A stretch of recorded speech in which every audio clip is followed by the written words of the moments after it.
All right, welcome everybody. Hopefully we'll still get a couple more to join us, but we'll go ahead and get started with our agenda. We got quite a bit to cover today, and I'm also hoping that we have opportunity for good discussion at the end. So we'll start really quickly with any program wins or challenges. Again, we're focused on for this particular topic, things that are moving forward from a marketing and sales perspective. Anything that's happened that's been positive, or any challenges that you're facing that you'd like some help with addressing. So we'll open it up to you all for what you'd like to share. I'm sorry, but you said marketing acquisition? Marketing, member acquisition, marketing strategies, sales conversion, anything around that. Or retention. I always want to include retention.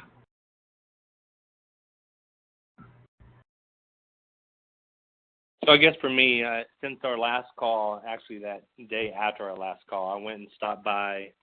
I did a drop-in with by the way, this is Scott. I did a drop-in with a prospect that I had done a discovery and RFA on almost a year ago, honestly, and had reached out to him several times through email and maybe one or two phone calls. I had not connected or gotten a response back. So I decided that I would just stop by. Well, I stopped by, and he was out of the office. I think he was at lunch. I left my card and then immediately followed up with another email.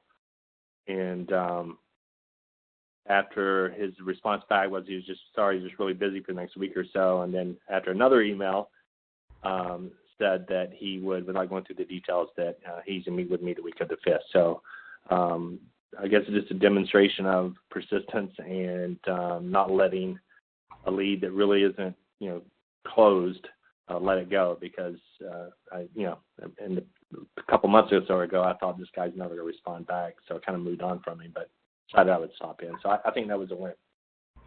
Yeah, I think that's definitely a win, Scott. That's really encouraging, and it just really emphasizes the concept that until you get a definite no, just keep going, and sometimes it's good to leave a little bit of time in between contacts just to kind of let it settle. But staying connected, staying top of mind can be so valuable in the long term. So good job. Thanks. Anybody else? Any wins or challenges you'd like to discuss?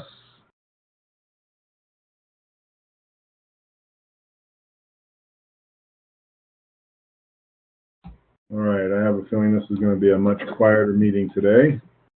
Hey, Ben? Yeah, go ahead, Rick. I will go ahead and throw out the challenge I've got from yesterday's owner-to-owner sprint calls. I've got two of those that the gatekeepers requested that I send an email explaining in detail what it was I was looking for. And they would then pass that along to the owners, and the owners would get back to me if they had an interest, which is, I'm a little bit hesitant to try to explain much in an email. So the feedback I'm looking for is how y'all would recommend approaching these two going forward.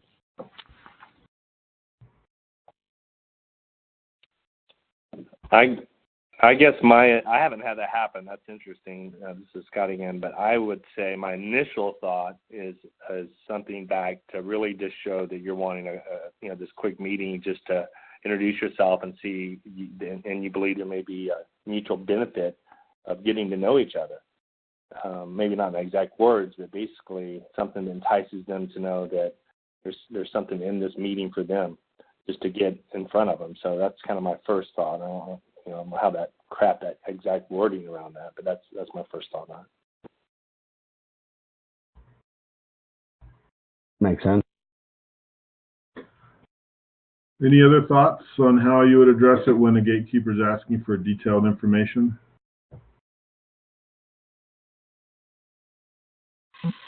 Because I thought if there's anything outside of that, you start getting into it to be salesy, and which is what that person probably has been told to weed through. So, I'd be hesitant to send anything beyond that, other than,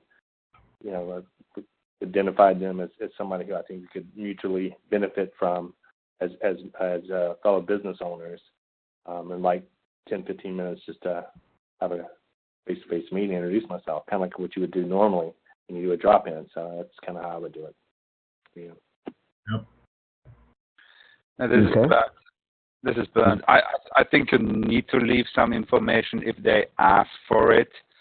But as we discussed in previous sessions here, you kind of need to keep the suspense up. So it's a delicate balance act between giving them enough information that they are interested, but not enough information that they are able to make right there already a decision if they like it or not.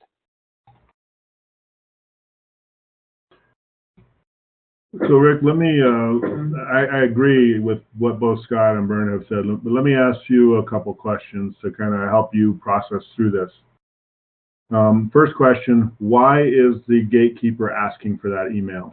What's her motivation or his? My assumption is to avoid having to bother the owner at all, but I don't know. So what would be a bother to the owner? In their mind, anybody that's calling to talk to him that he doesn't already know face to face. Because I actually had that told to me directly by one of those two yesterday. If you don't already know him from previous meetings face to face, he's not going to want to meet with you. And so as you think about that statement, who would be calling that doesn't know him face to face? From the gatekeeper's perspective, who calls? In general, salespeople. Right. So the reason she's asking or he's asking for that email is because they have already qualified you or categorized you as a salesperson. So one of the things that we have to face is that once we have made the step into salesperson in their mind, it's really, really hard to get out and get back to the peer-to-peer mentality. So I'm kind of going through this to re-emphasize what both Scott and Bernd said. The critical component to responding to that email is not responding as a salesperson. Okay, so think through, if you were having a conversation or an email interaction with another business owner that you did have a relationship, how would you word things to describe what you do? So what I'm trying to do is have you shift from I have to convince them to I'm just trying to have coffee, you know. As we've discussed, we're trying to qualify whether you're even a candidate for membership on one of my peer advisory groups. So I do think you have an obligation to provide some information or you'll never get through, but providing information in a way that sets you as a peer, not as a salesperson. Yeah, Ben, this is Ben. I absolutely agree, and that was the reason why I have here in recent weeks I have tweaked my message a little bit. And if I'm being asked, and many do that, outright the question, is this a solicitation call? I actually answer with a flat-out no. I say, you know, I'm the president, and I'm looking to make an introduction here. So what is this about? And this is when I tell them, you know, I work with executive peer groups or with owner peer groups. That's what I do essentially, and that's where I pretty much leave it there. And typically, at least it gets me something like, yeah, send me more information, or let me see if he's available. If he's available, that's a good thing. If not, I'll leave a message. So this is how I've tweaked my message there a little bit. As you're saying, you know, not sounding too salesy there. I agree. That's a bad thing. That's almost a DOA thing once they identify us as a salesperson. Agreed. And so as you start to craft your message, Rick, or your response to these two gatekeepers, much of what's in the owner-to-owner script, I think, is applicable here. You're just putting it in writing instead of saying it over the phone. You know, I would emphasize that I'm qualifying, or I'm adding a seat to one of my boards or to a board, or I'm starting a new board and I'm looking for qualified business owners who would enjoy or who would benefit from being on a peer advisory group. And again, everything is with intention. I've selected him as a prospective candidate for one of my for my new board or something like that. And so I'm trying to meet with him to determine whether this would be the right opportunity for him. Does that make sense? Yes, it does. Excuse me. It makes perfect sense. It's just, I wanted to make sure before I respond. Yep, absolutely. Appreciate the input from y'all. Okay, any other, I think somebody just joined. Who just joined? Mike. Yeah, I was having trouble getting on. All right. Oh, no worries. So we're still kind of going over program wins and challenges, anything that we've experienced over the past week or two that we either need help with or that we'd like to celebrate on this call. So any other final wins or challenges before we move on?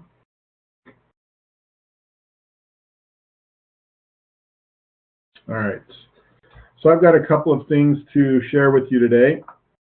And so we'll go through that pretty quickly because I'd like to get back to discussion opportunities.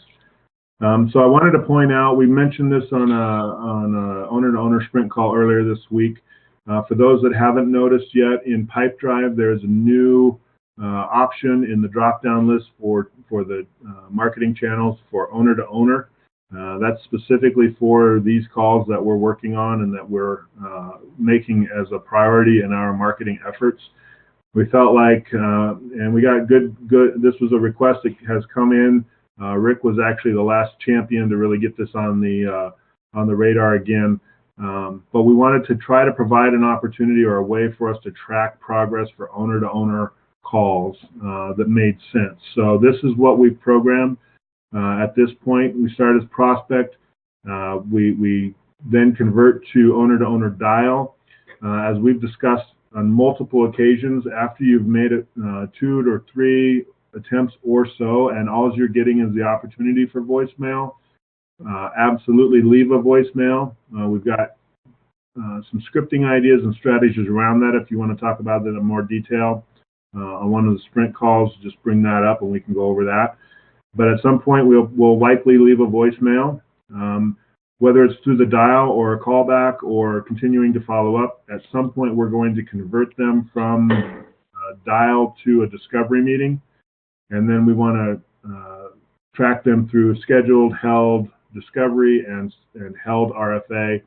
And this is a new outcome that we've added, and I believe it's going to be added to all of the channels, and that is member signed. In the past, RFA held has been the final destination for all of our prospects, and there's been a conversion option in there, but we're trying to make it a little easier for us to track data. And so having that member signed option will enable us to kind of really see true conversion rates across the system for those using Pipedrive.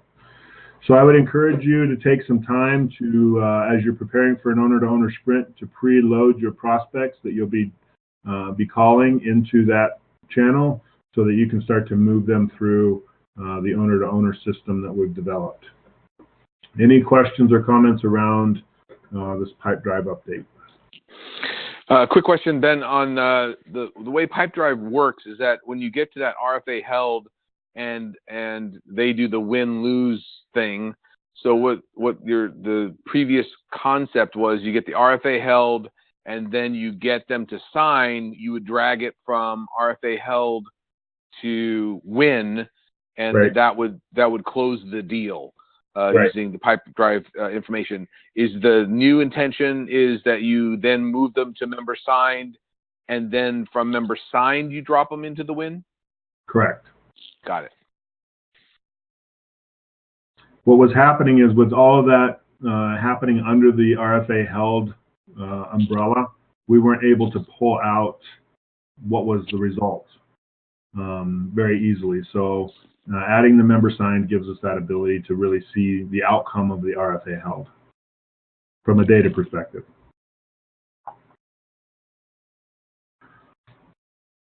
Any other questions about this? I would highly encourage you to provide feedback as you start to use this. If there are steps that need to be added or changed or modified, please give that to us as soon as you can so that we can get this refined and kind of honed into the right system as quickly as possible.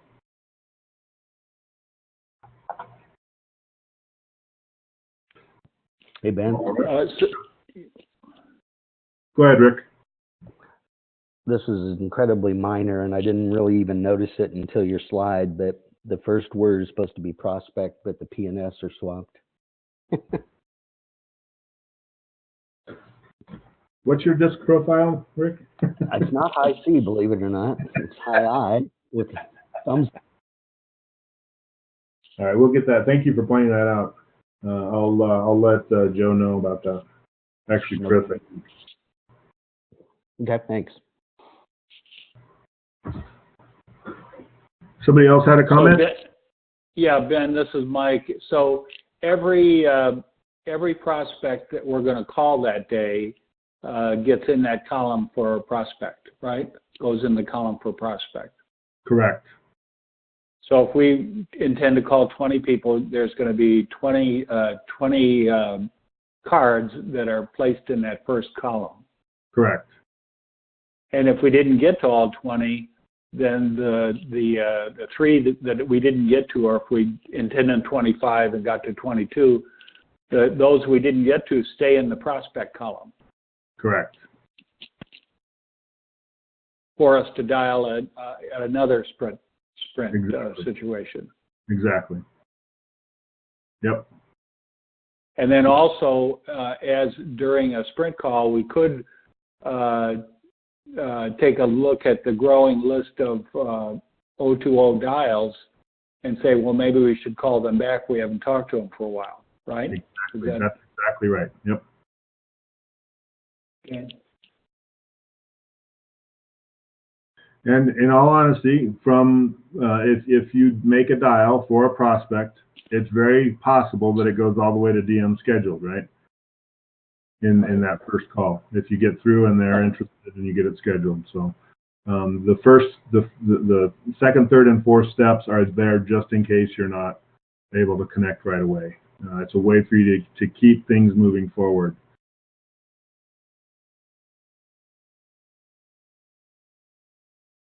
Okay, very good. Well, like I said, be sure to send me your feedback as you begin to use this new channel, and let us know how we can make it better.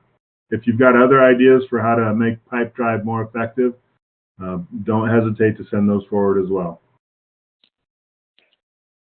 All right, so we're going to talk an ongoing theme that we've had in recent weeks is member retention strategies, and so we're going to touch on another one of those, and we're going to focus specifically on one of the 4 disciplines of engagement. And my plan is over the next several weeks, we'll go through each one of these and just be able to have a discussion around what this looks like and how do we actually execute on these disciplines. So we're going to start this week with the first of the 4 disciplines, which is be a great coach. So those are the 4 disciplines, and we're going to focus there. So when you hear the phrase "be a great coach," what stirs inside of you? What does that mean to you? Ben, I think it's facilitating high performance boards, maximizing the value of the tools, and becoming a member's trusted advisor. I'm just off the top of my head.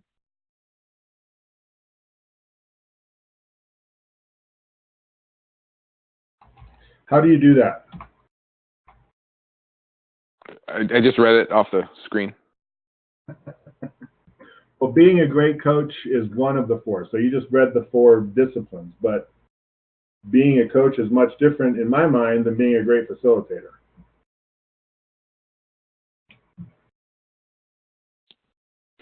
Yeah, joking aside, I think being a great coach is making sure that you're engaging with the person that is your member. I think everything else stems from that.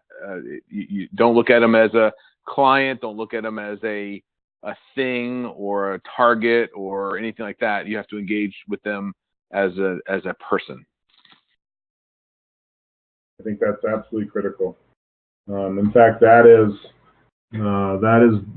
in my mind, one of the tipping points for getting to that trusted advisor stage.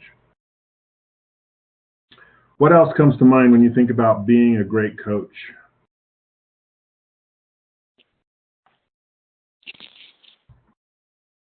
Make them feel about that it's all about them, so that you're able to listen, you're able to show empathy.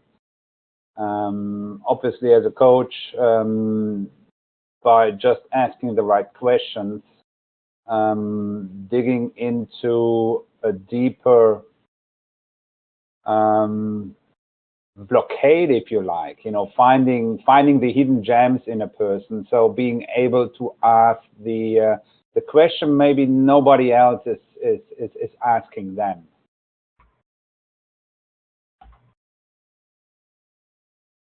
I don't know if that makes any sense, but I think it does. For me, it does definitely. Yep, I think that makes a lot of sense, and I think each one of those is a soft skill that is critical to being a good coach, being a great coach. I think some of what you described, Bernd, gets kind of run over and assumed when in actuality it's a kind of a cornerstone behavior. When you think about listening to your member in a coaching environment, how often do you listen without formulating a response?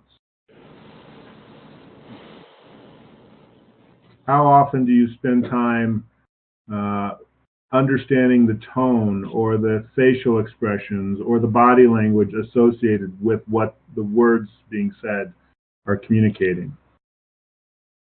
How often do you recognize that what's being said is a diversion to kind of get you away from what's really going on? I guess the good thing is I can say these days more and more. That hasn't always been the case for me, but understanding that I am an independent coach these days, and not some sort of either individual contributor in a large team or a manager, if not an executive in a large team. It changes the whole game. And I mean, a good example for me is, and I might have mentioned this, I actually signed up a couple of members who were going through a divorce at the same time. So needless to say, I told them I'm a business coach. I'm not a life coach, let alone a marriage counselor.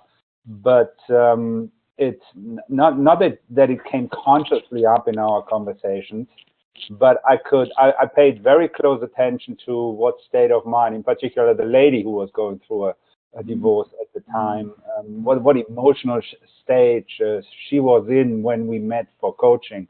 And I mean, frankly, there were a couple of instances where I could tell her mind was somewhere else.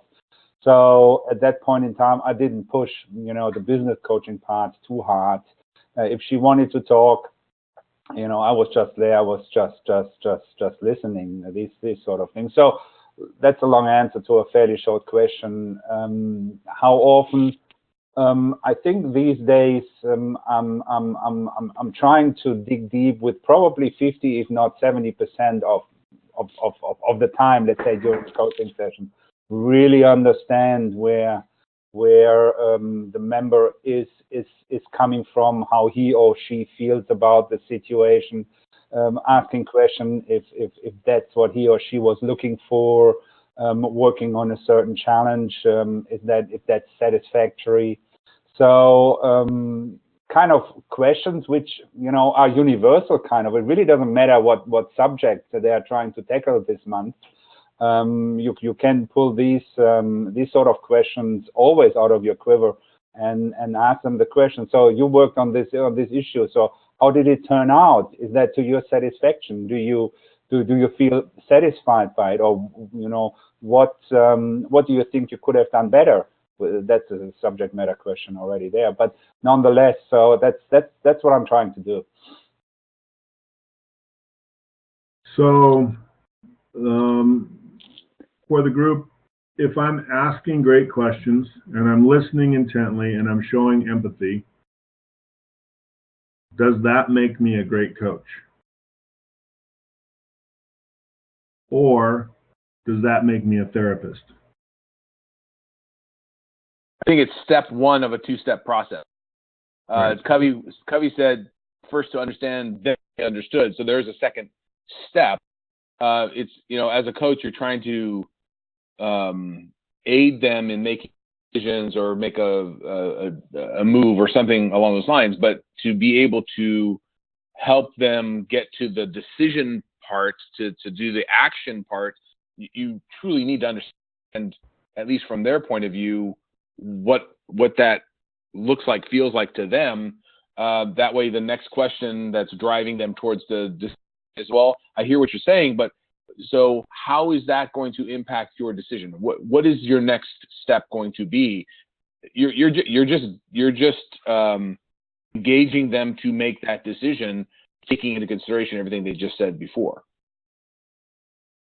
Exactly, Mike. And I think the one word that I would use to describe what you just articulated is accountability.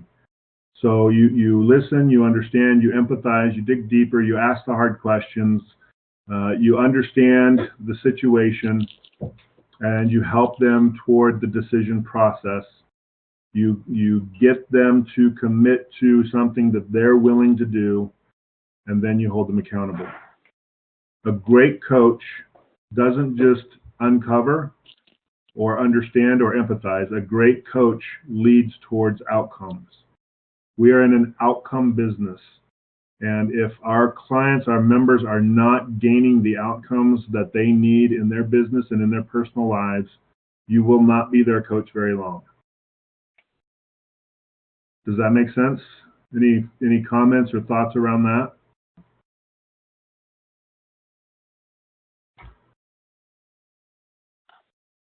I think a lot of us are those guys and gals that say that's why we're doing what we want. Doing is we want those outcomes. So if we're effective, I think we're going to be the first person to say, I'm not doing anything for you. That's not helpful. Right. I don't want that. I want to be effective. So I'm going to charge us to make sure that everything they say makes sense. There's action and accountability and movement. And if I can't make that happen, I shouldn't be their coach. Exactly. And the benefit of having the boards is engaging a larger group to help them address and solve some of their challenging issues. And then, the accountability isn't just you, it's accountability back to the board, right? They're gonna keep people updated on the progress that they're making and the commitments that they've made. This whole system that we have with TAB of coaching and peer advisory boards or business owner boards really provides the entire picture for what a great coach should be doing in a member's relationship with them. Identifying what the pain points are, working through the challenges, digging down to the root issues, establishing how a problem will be addressed or solved, gaining a commitment for action, and holding them accountable to do what they said they were going to do. If you can consistently guide your members through that process to get the outcomes or get them moving toward the outcomes that they need, again, in their personal and in their business lives, you're going to become very quickly their trusted advisor and somebody that they're not going to be willing to walk away from anytime soon. That's why, in many regards, in my mind, this is the first most critical step in building long-term member retention. You have to be a very effective coach in the relationship that you have with your members. Even to the point where if you've got prospects that are not ready to be on a board, that's awesome. Start coaching them. Coach them to the point where they can become great board members. Don't limit yourself to only those that would be great board candidates. Invest in those smaller solopreneur, small business opportunity people, because you can help them grow their business to what it needs to be so that they can be a high-functioning board member. So being a great coach is like I said, the foundational step towards long-term member retention. Any other thoughts or comments around this idea of focusing on becoming a great coach before we move forward? I have nothing to add. Can you hear me, Ben? I can. Okay, I came in, I chimed in while you guys were talking. It's Will. Hey, Will. Thanks for joining. I guess I do have something to say. I leverage this coaching thing. I'm not ever satisfied with my performance. So I always try to be more. So I'm focused on that all the time. I just came out of an 8:30 meeting with somebody and just picked up 2 hours a month of coaching. So, you know, it's possible to develop a relationship with somebody, and you know, I want to see her be the foundation for a new board here in the future. She's on a current small board that I have, and it's not optimal for her. But she's now agreed to 2 hours a month. I just spent an hour with this morning, billable time, and we're gonna put our heads together to build a whole new board. So there is more to coaching than just that.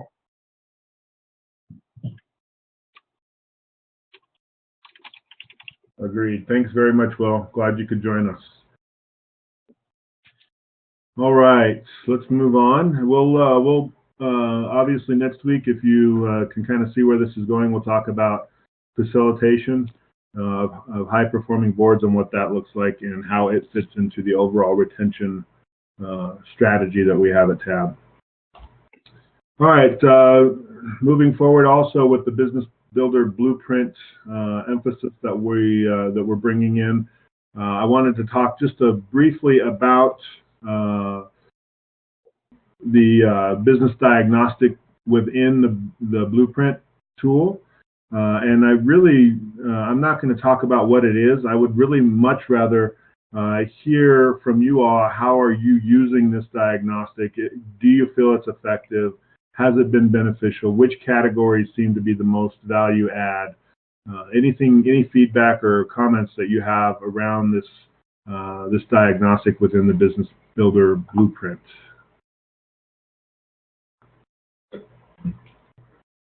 I guess first of all, have you used this with your members or in your own business? Ben, this is Rick. I've definitely used it, and in fact, I've used it to identify the first couple of groups of areas within the business that we need to concentrate on for creating our strategic plan and our critical success factors and stuff. I think it's very valuable for that. And in fact, I'm actually now getting feedback not just from the member, but his employees as well on one of them to see where there is a disconnect or non-alignment, I guess, in their viewpoints on what needs to be worked on. So I think it's a very valuable tool. And this is Will. I used to use it, the old TAB Business Vantage for just identifying coachable material. And so my application of it was limited. And because I had smaller companies at that time, you know, so a lot of the questions were inappropriate, or at least not appropriate, I should say. So going to the smaller company format now is good. The fact is that I've just completed business diagnostic with one of my companies with their employees, and the coachable material that comes out of that is reflected in the gaps that occur between the various individuals in a company. You know, people thinking that there are areas of great excellence, and others are saying there are areas of great gaps in terms of their capabilities. And I use it to update the company SWOT. And once I have the SWOT updated, you know, it goes from being a one-page document to one that might be 3 or 4 pages long, and that just leads into the whole strategic planning discussion. And I can tell you, the clients that have done that are just, they're blown away at how they're able to improve their ability to focus their organizations on what's most important. So I love that tool. Awesome. Any other comments Any feedback on which of these categories seem to be the most beneficial in helping you kind of work through the diagnostic with your members?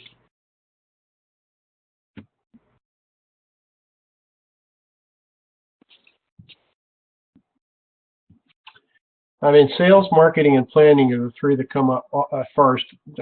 I can't necessarily say they're the most valuable. There's certainly others that are less valuable, but it's all account specific. Most of these companies don't do a great job of working together, and they don't do a great job of long-term planning. Everything is very situational.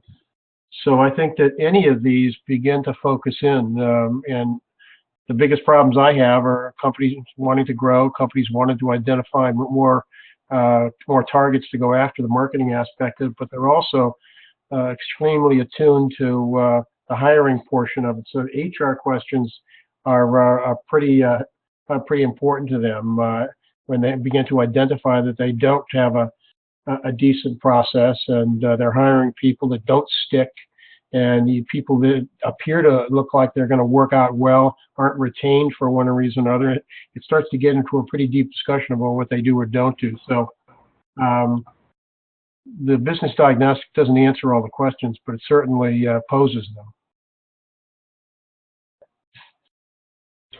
What feedback have you all received from your members on this tool? How are they responding to it? The whole tool? This diagnostic portion. Oh. Well, my customers are they overwhelmed by it or resistant to it initially? I'm assuming that once they do it, the value is evident, but is it difficult to get them to do this? Do they see the value? So, Scott, I've experienced both the overwhelm for sure. So I've had 3 members so far that have completed it. I think they all see the value.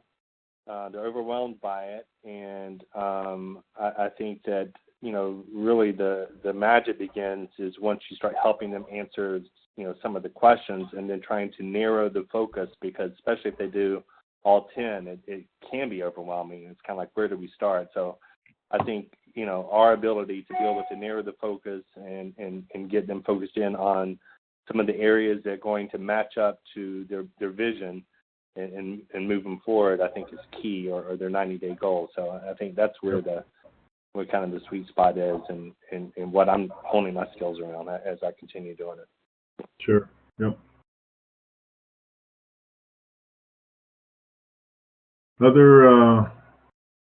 We'll wrap this up briefly. This has been very helpful for me. I'm just trying to gauge effectiveness of the tool. How many of you are using it? Is it producing what we need it to produce? Is it an asset, or is it a liability in the overall Blueprint system? Well, Ben, this is Will. I mean, I think the entire. Hold on, I'm getting feedback. Are you hearing an echo? Only when you talk. Yes, only when I talk. Let me quickly say that I think the Blueprint is outstanding. I think the clients, once they get into it, love it. But this conversion from SPL to Blueprint has caused me a lot of headaches.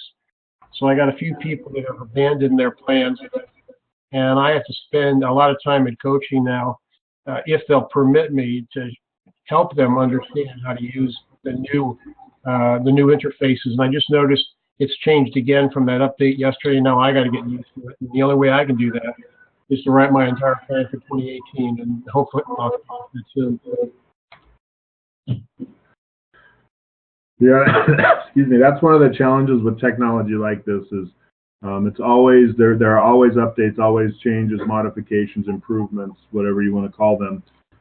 But each time that happens, it requires you to become very familiar with it on your side before you take it to your members. So it can be a challenge for sure, but hopefully what we're trying to do is develop a tool that is worth the effort because it brings so much value, and your members see the value that you're bringing to them through this this kind of exercise.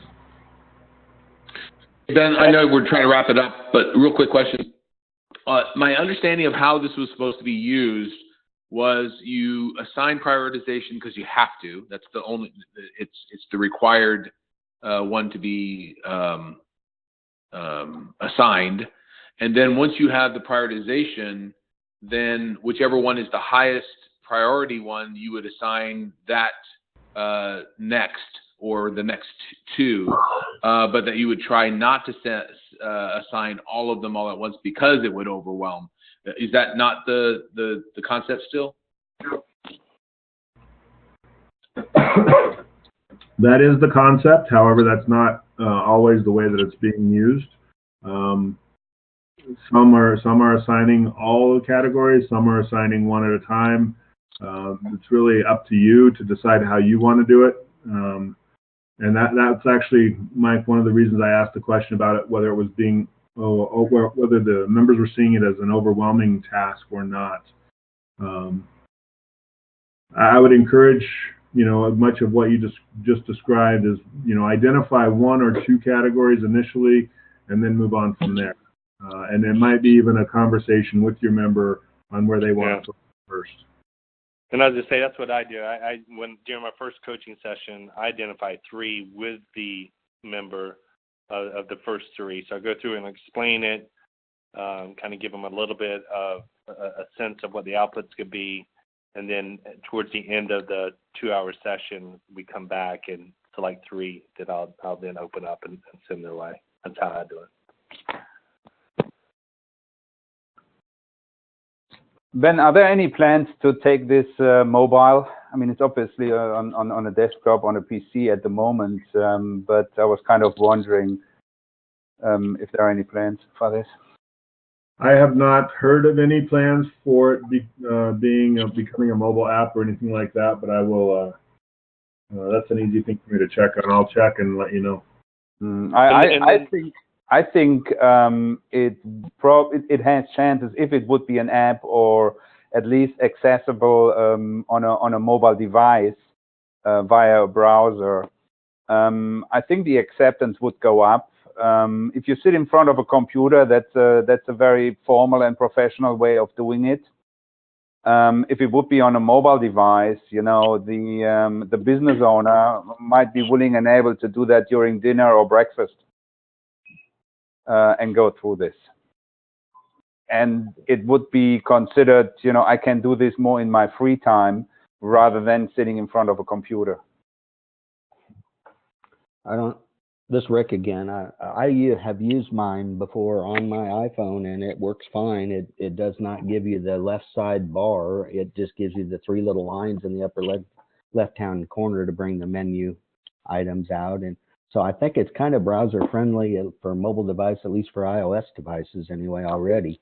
It's not perfect. It's not perfect. I mean, but it's not bad. Okay. I would encourage you to play around with it and let them know the opportunities for improvement. Yeah. Have you guys had any experience with when someone did it in Tab, the Business Advantage before, it didn't transfer over? I'm sorry, could you repeat that question? So there's one of my members who I still don't see it on the diagnostic. It was done in Tab Business Advantage and it hasn't brought over. I thought they were supposed to transfer over to the new system. Yeah, all of mine transferred over. If yours haven't, you should talk to IT. Okay. Thanks. That was going to be my response. They should have already transferred. If it hasn't, you need to let Joe and Chris know that so they can try to get it over for you. Got it. Thank you. Yep. Ben, are you open to any other topics? Do we have enough time? I don't know if you're online, Will, but the next topic is an open discussion. Okay. Well, let's put it this way. I was, but it's going back to the GME picture. Well, I just, I continue, even though 5 years in, I just continue to get the same kind of objection from more than half of the people that I'm approaching for tab membership or even coaching. They love it. They seem to be moving towards closure, and then their conclusion is, I just don't have the time for it now. I'm too busy. And, I've used a variety of lines. I have a variety of responses. But I don't necessarily believe when we set that next meeting for 3 months from now or a month from now or 6 months from now, because that's when the crisis will be over, that there won't be another crisis. Has anybody else experienced this? Do they have any great actions for getting around that?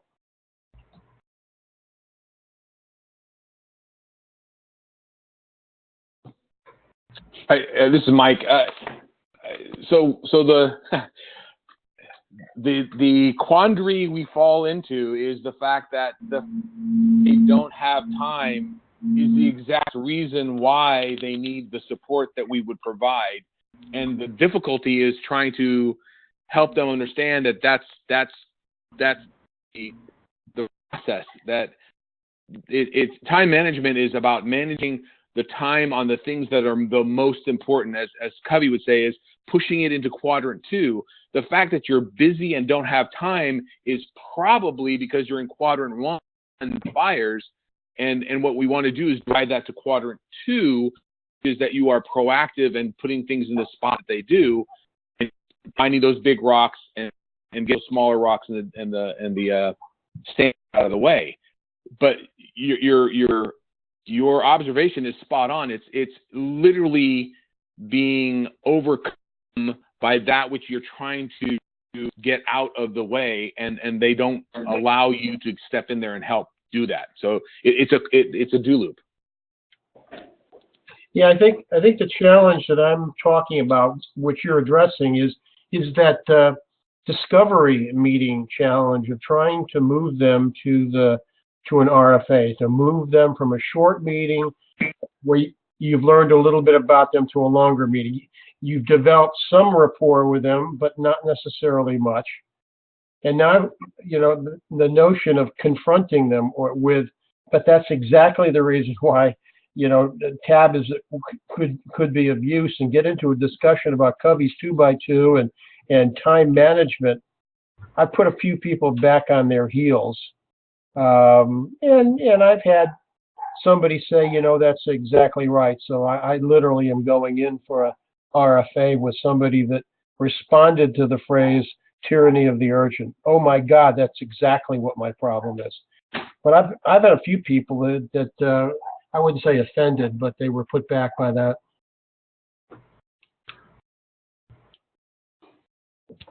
What other ideas or or strategies have you all used to overcome the I'm too busy objection, wherever it may land in the sales process? Ben, this is Rick. I've got to ask the question of, does it hurt to just turn that around and ask the owner when they think they're going to have time to work on their business? And when the answer is, I don't know, type of thing, then well, what kind of steps are you going to take to get yourself to where you can? Kinds of questions. I mean, is that approach unusable? Is it not worked? Or, it just seems like something that wouldn't be a bad thing to try.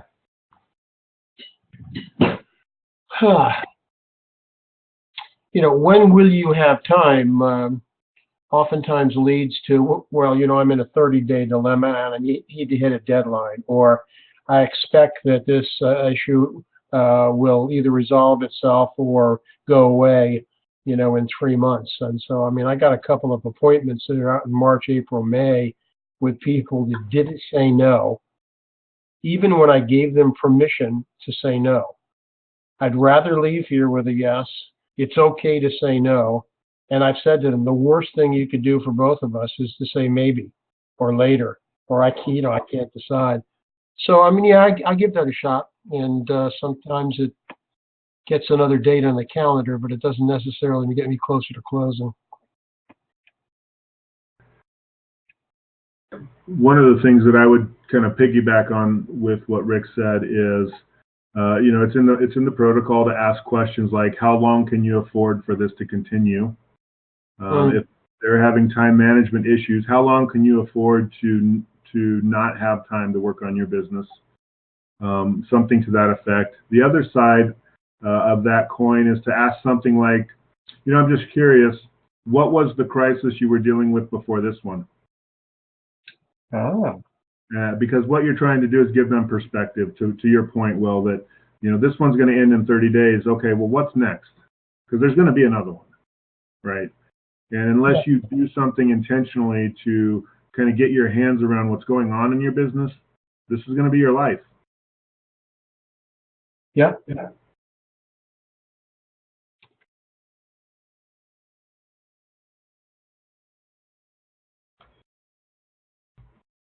Does that make sense? I'm sorry. Yes, it does. The line, what is the crisis you were dealing with before this one? I think that that's not confrontational. That's just, you've got this problem today. You don't have the time to do this tomorrow. So just out of curiosity, what was the crisis you handled before this? I could see myself saying that.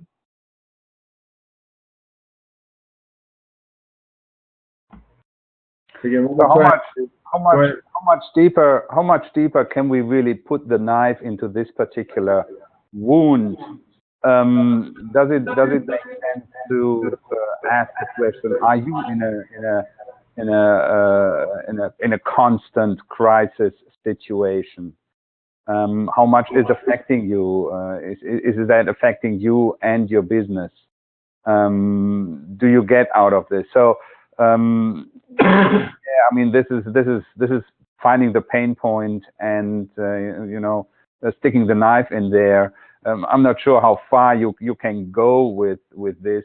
Certainly, finding the pain point is important, but how much time should we spend on dwelling on this particular issue, on the time? That's good. I think you stick the knife in and twist it until you get a yes or a no. Yeah. The other thing to think about, we're talking about this objection in the sales process. I spent some time, I see all of the updates to member statuses and things like that. I see all of the resignations that come through, and I look at them to see what's causing members to resign. I don't have the data because I haven't started tracking it yet, but one of the most common reasons for leaving Tab is I don't have time. So for those that are facing this objection at the beginning, I would say it's highly likely that this is also how your relationship with the member is going to end if you don't do something to specifically address the way that they're managing time. Back to what Mike said earlier, helping them really recognize that they're living in the wrong quadrant of the Covey model matrix, and they need to move into that quad two mentality and operational rhythm where you're prioritizing what you're focused on rather than reacting to what's going on. So this is a great indicator of future member behavior. If you're getting this objection day one, if you haven't created a highly refined, very clear value proposition in their mind, you will lose them fairly quickly to the same objection that you're facing in the sales process. Ben, this is Mike. Oh, wow. Feedback. Anyway, listen to the first one, not the second one. So on time, when they say they don't have time, to me, that's not the full sentence. That's only the beginning of the sentence. So if anybody tells you time, ask them, you don't have time for what? Give me the sentence. Because there's something that's missing. What they're saying is, I don't have time to waste on what I think this is because it doesn't provide me value. So you got to ask them the rest of the sentence. What you don't have what? I mean, I don't. It's not the full sentence. What is it that you don't have time for? I couldn't agree more, Mike.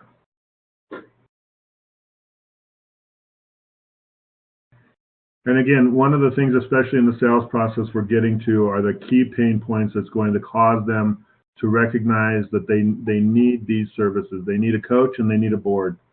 And so, kind of back to what Bernd was saying, I don't think you can press, probably the wrong words. I don't think you can overemphasize the value of getting through this objection to your member, and pressing on this issue, not just accepting it. I think will demonstrate your value as a coach and as an advisor. I think we would all agree that this is probably something we've said to a salesman before. I don't have time to talk to you. I don't have time to do what you're asking me to do. I don't have time to learn about this, because it's a way to get out from under a sales pitch. But that's not who we are. We're not salesmen. We're not pitching. So the question is, what's really going on in your business? I'm not here to convince you that you need this, but if you don't have time to invest 4 hours a month in running your business, there's probably some bigger issues going on.